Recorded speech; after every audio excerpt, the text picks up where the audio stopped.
Hi friends, welcome back to my channel Anu the house wife world. నేను last వీడియోలో కూడా చెప్పాను కదా, మా బిల్డింగ్లో బోర్ వేస్తున్నారని. బోర్ వేయడం అయిపోయిందండి. చాలాసేపు ట్రై చేశారు, కానీ వాటర్ మాత్రం పడలేదు. మా దగ్గర ఎంత వేసినా కూడా వాటర్ పడలేదండి. చాలా కష్టంగా ఉంది మాకు వాటర్కి. సరే, ఇంత కష్టపడ్డాక వాటర్ పడతాయని మేము అనుకున్నాము, కానీ అవ్వలేదు. ఇంకా అయిపోయింది. వాళ్ళు పైప్స్ అన్నీ తీసేస్తున్నారనమాట. లోపల పెడతారు కదా, పైప్స్ అన్నీ తీసేసి ఇంకా వెళ్ళిపోదామని రెడీ అయిపోయారు. ఇంకా చూడండి, ఇదంతా డస్ట్ అంతా తీస్తారు కదా. బోర్ వేసినప్పుడు ఏమైందంటే ఇంకెక్కువ డస్ట్ వచ్చేసి మొత్తం బిల్డింగ్ మొత్తం డస్ట్, అదేదో ఎన్ని సంవత్సరాల నుంచి క్లీన్ చేయకుండా ఎలా ఉంటుందో అలా అయిపోయింది అనమాట. మొత్తం డస్ట్ అయిపోయింది. ఇంకేంటంటే డస్ట్ లోపలికి రాకుండా కవర్స్ కట్టారు. ఇలా కవర్స్ కట్టారు కానీ ఆపకుండా ఇంకా చాలా ఎక్కువ వస్తుంది కదా డస్ట్ బోర్ వేస్తే. అలా మొత్తం కమ్యూనిటీ మొత్తం ఇంకా మొత్తం డస్ట్ ఉందన్నమాట. పిల్లల సైకిల్స్ మీద కానీ అంతా మొత్తం డస్ట్ ఉంది. ఇంకా పిల్లల సైకిల్స్ అన్నీ ఒక దగ్గర పెట్టేస్తారు కదా, అక్కడ అన్ని మొత్తం డస్ట్ ఉంది. ఇంకోటి ఏంటంటే మొత్తం బండలన్నీ పగిలిపోయాయి. ఇంకా గోడ కూడా పగలగొట్టాల్సి వచ్చింది, ఎందుకంటే మోటార్ లోపలికి రావాలి కదా. ఇంకా అందుకే గోడ కూడా పగలగొట్టాల్సి వచ్చింది. పోనీ ఇంత కష్టపడ్డందుకు వాటర్ పడతాయని అనుకున్నాము, కానీ వాటర్ పడలేదు.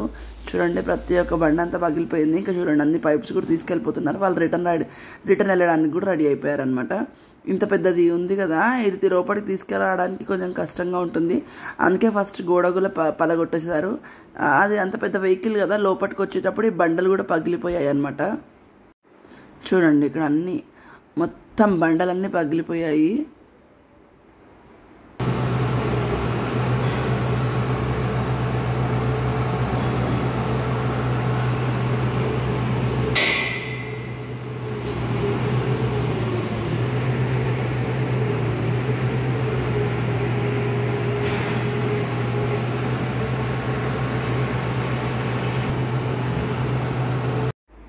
ఇది మల్లెపూల చెట్ట, సన్నజాజి పూల చెట్ట నాకు తెలియదు.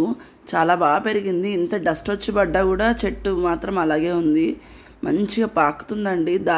తాడు కట్టినట్టున్నారు, మంచిగా పాకుతుంది. చెట్టు కూడా చాలా బాగా పెరిగిందనమాట. ఇంకా నెక్స్ట్ చూడండి, ఇదంతా గోడంతా పగలగొట్టేశారు.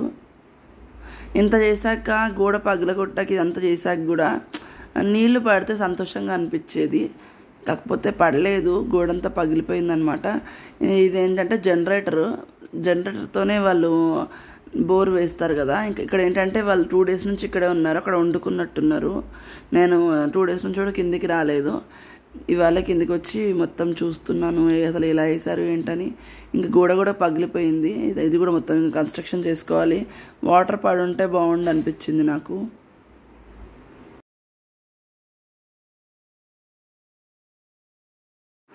అది మొత్తం ఇంకా జనరేటర్తోనే బోర్ వేసినట్టున్నారు. నాకు కూడా ఎప్పుడు చూడలేదండి బోర్ వేసినప్పుడు, ఇదే ఫస్ట్ టైం నేను చూడడము. ఇంకా అయిపోయాక ఇంకా చూసేసి పైకి వెళ్ళిపోయాను అనమాట. పిల్లలు చూడండి ఎంత బాగా ఎంజాయ్ చేస్తున్నారో. ఆ లైఫ్ ఎప్పుడు రాదండి. చైల్డ్హుడ్ అంటే చైల్డ్హుడ్.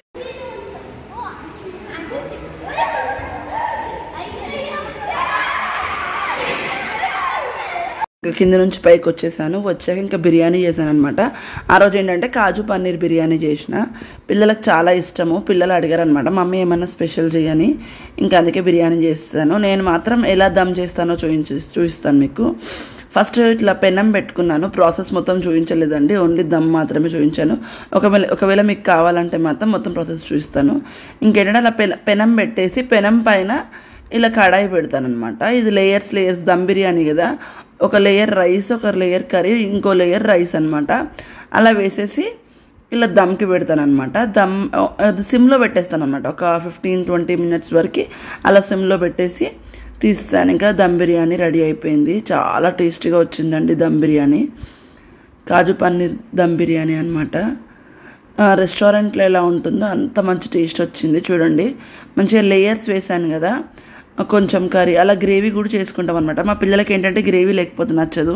ఇంకా మంచిగా గ్రేవీ, ఉల్లిపాయలు వేసుకొని మంచిగా గ్రేవీ పెట్టుకొని బిర్యానీ తిన్నాము. చాలా టేస్టీగా ఉంది. నాకేంటంటే కూల్ డ్రింక్తోని బిర్యానీ తినడం ఇష్టము. ఇంకా ఆ రోజు నైట్ ఏంటంటే దోశలు పోసేసుకున్నాము టిఫిన్కి. ఇంకా ఆఫ్టర్నూన్ బిర్యానీ చేసుకున్నాం కదా, ఇంకా ఆ రోజు వేడి దోశలు పోసుకున్నాము. నైట్ ఆలు కర్రీతోని దోశలు పెట్టేసుకొని తినేసాము. ఇంకా నెక్స్ట్ డే మార్నింగ్ చూసానండి, బయటకు వచ్చి చూసేసరికి మొత్తం డస్ట్. అంతకు ముందు రోజు కడిగాను, అంతకు ముందు రోజు కూడా కడిగాను, బాగా డస్ట్ ఉంది. ఈ డస్ట్ అంతా ఇల్లంతా ఎంత క్లీన్ చేసినా కూడా మళ్ళీ డస్ట్ అంతా లోపలికి వచ్చేస్తుంది అనమాట. ఇంకా ఆ రోజు ఏం చేశానంటే కింద అంతా క్లీన్ చేద్దామని ఫిక్స్ అయిపోయాను. పైన కూడా మొత్తం వాటర్ పోసి క్లీన్ చేసేసిన. ఎంత క్లీన్ చేసినా కూడా డస్ట్ మొత్తం అలాగే ఉంది. కొంచెం కొంచెం వాటర్ పోసేసి మొత్తం క్లీన్ చేసేసిన. ఇంకా ఏంటంటే పిల్లలకు కూడా స్కూల్ హాలిడేస్ ఇచ్చేసినారు. స్కూల్ హాలిడేస్ ఇచ్చేసినారు, కాసేపు పడుకుందామని చెప్తే కూడా నిద్ర రాదండి. అదే స్కూల్ ఉంటే మాత్రం నిద్ర వస్తుంది. మీలో ఎవరికైనా ఇలా అనిపిస్తుందా? ఇంకా మార్నింగే లేచి అంతా క్లీన్ చేసుకున్నాను అనమాట. ఎంత పడుకుందామంటే నాకు రాదండి అసలు నిద్ర. ఇంతకుముందు మామూలుగా వర్షాకాలము చలికాలంలో ఎలా ఉంటుందంటే కొంచెం లేట్ అయినా కూడా చీకటిగా ఉంటుంది. ఆ రోజు ఓన్లీ 7 అవుతుంది అనుకుంటా. ఆ లోపే ఎండ మాత్రం విపరీతంగా వచ్చింది చూడండి, విపరీతమైన ఎండ. అప్పటికే ఇంకా అయిపోయాక మొత్తం క్లీన్ చేసుకున్నాక తర్వాత క్లాత్ వేసి తుడిచేసుకున్నాను అనమాట. ఆ తడి ఉందనుకోండి మొత్తం చిన్న చిన్న మరకల్లాగా కనబడుతుంది. డస్ట్ ఉన్నప్పుడు కడిగాను కదా, ఇంకా అందుకే మొత్తం క్లాత్తో మొత్తం తుడిచేసుకున్నాను అనమాట.